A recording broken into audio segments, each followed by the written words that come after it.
Your future in healthcare starts here. BVOC Healthcare Programs. BVOC, Dialysis Technology. Learn critical skills to support kidney health.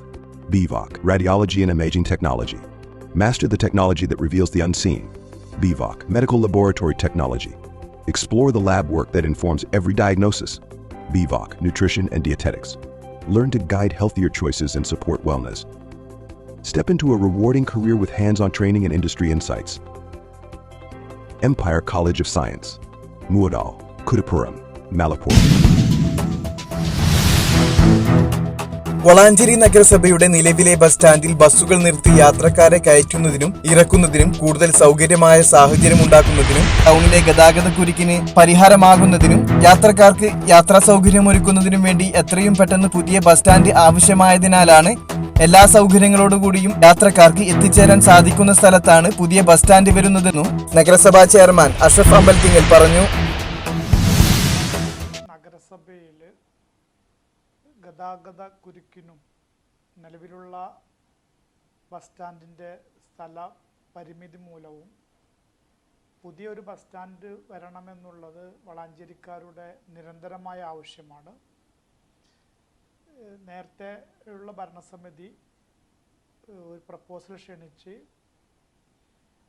കരാർ വെച്ച് അത് 3 വർഷത്തിനുള്ളിൽ നഗരസഭയ്ക്ക് അല്ലെങ്കിൽ അന്നത്തെ പഞ്ചായത്തിന് കൈമാറണമെന്നുള്ള കരാറിന് വിരുദ്ധമായിട്ട് അനന്തമായിട്ട് വളാഞ്ചേരി നഗരസഭയുടെ ബസ് സ്റ്റാൻഡ് എന്ന സ്വപ്നം അനന്തമായി നീളുന്നത് മൂലം ഈ പുതിയ ഭരണസമിതി ഈ നിലവിലുള്ള ആ ബസ് സ്റ്റാൻഡ് അല്ലെങ്കിൽ നിലവിൽ കരാർ വെച്ച ആ ബസ് സ്റ്റാൻഡ് നഗരസഭയ്ക്ക് ലഭിക്കണമെന്നുള്ള രീതിയിൽ തന്നെയുള്ള കൗൺസിൽ തീരുമാനവും ഗതാഗതക്കുരുക്കിന് പരിഹാരമാകുന്ന രീതിയിൽ നഗരസഭയുടെ ടൗണിൻ്റെ ജംഗ്ഷനിൽ നിന്നും 200 മീറ്ററിനുള്ളിൽ പുതിയ ബസ് സ്റ്റാൻഡിനുള്ള സ്ഥലത്തിന് പ്രപ്പോസൽ ക്ഷണിച്ചതിൻ്റെ അടിസ്ഥാനത്തിൽ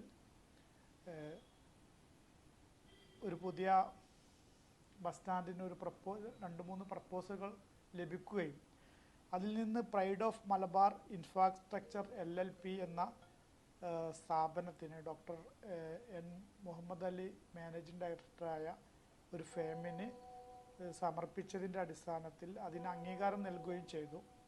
അതൊരു PPP മോഡലാണ്. പ്രൈവറ്റ് ബസ് സ്റ്റാൻഡ് എന്നുള്ള രീതിയിൽ നിലവിലുള്ള ബസ് സ്റ്റാൻഡിനോട് ഏറെ സാമ്യമായിട്ട് ഏറെ അടുത്തിട്ടുള്ള സ്ഥലവും കൂടി ലഭിച്ചതോട് കൂടിയിട്ട് നഗരസഭാ കൗൺസിൽ ആ രീതിയിലേക്ക് മുന്നോട്ട് പോയപ്പോൾ ഒരു വ്യക്തി നേരത്തെയുള്ള ബസ് സ്റ്റാൻഡിൻ്റെ കരാറുമായി ബന്ധപ്പെട്ടുകൊണ്ട് ഹൈക്കോടതിയിൽ ആ ബസ് സ്റ്റാൻഡ് നാടിന് സമർപ്പിക്കണം എന്നുള്ള രീതിയിൽ നഗരസഭ അത് ഏറ്റെടുക്കണം എന്നുള്ള രീതിയിൽ ഒരു ഹൈക്കോടതി മുമ്പാകെ സമർപ്പിക്കുകയും ചെയ്തു. അതിൻ്റെ അടിസ്ഥാനത്തിൽ അതിൻ്റെ നഗരസഭ അതിൽ വ്യക്തമായിട്ടുള്ള ആ ബസ് സ്റ്റാൻഡ് നഗരസഭയ്ക്ക് ആവശ്യമാണ്.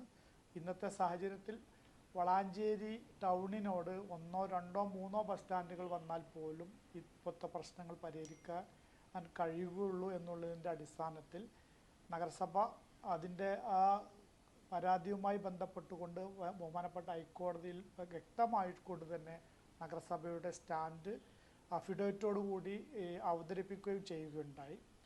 അനന്തമായിട്ട് നീണ്ടുപോകുമ്പോൾ ഈ സ്ഥലത്തിൻ്റെ ഈ നേരത്തെ പറഞ്ഞ ഇൻഫ്രാസ്ട്രക്ചർ LLP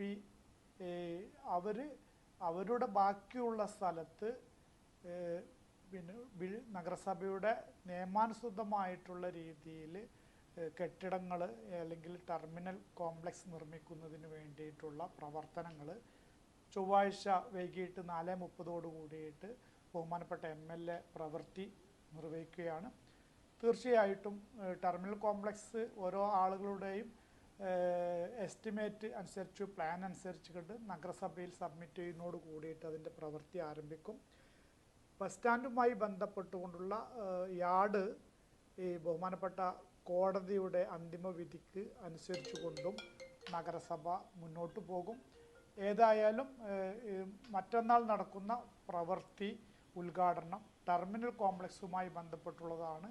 ബഹുമാനപ്പെട്ട കോടതി അനുകൂലമായിട്ട് ഉള്ള നിർദ്ദേശം വരുന്ന മുറക്ക് നഗരസഭയുടെ ബസ് സ്റ്റാൻഡിൻ്റെ പ്രവർത്തനം കൂടി ആ പ്രദേശത്ത് ആരംഭിക്കുമെന്നുള്ള വിവരം കൂടി എല്ലാവരെയും ഇത് സംബന്ധിച്ചുള്ള ഒരു വാർത്താക്കുറിപ്പായിട്ട് അറിയിക്കുകയാണ്.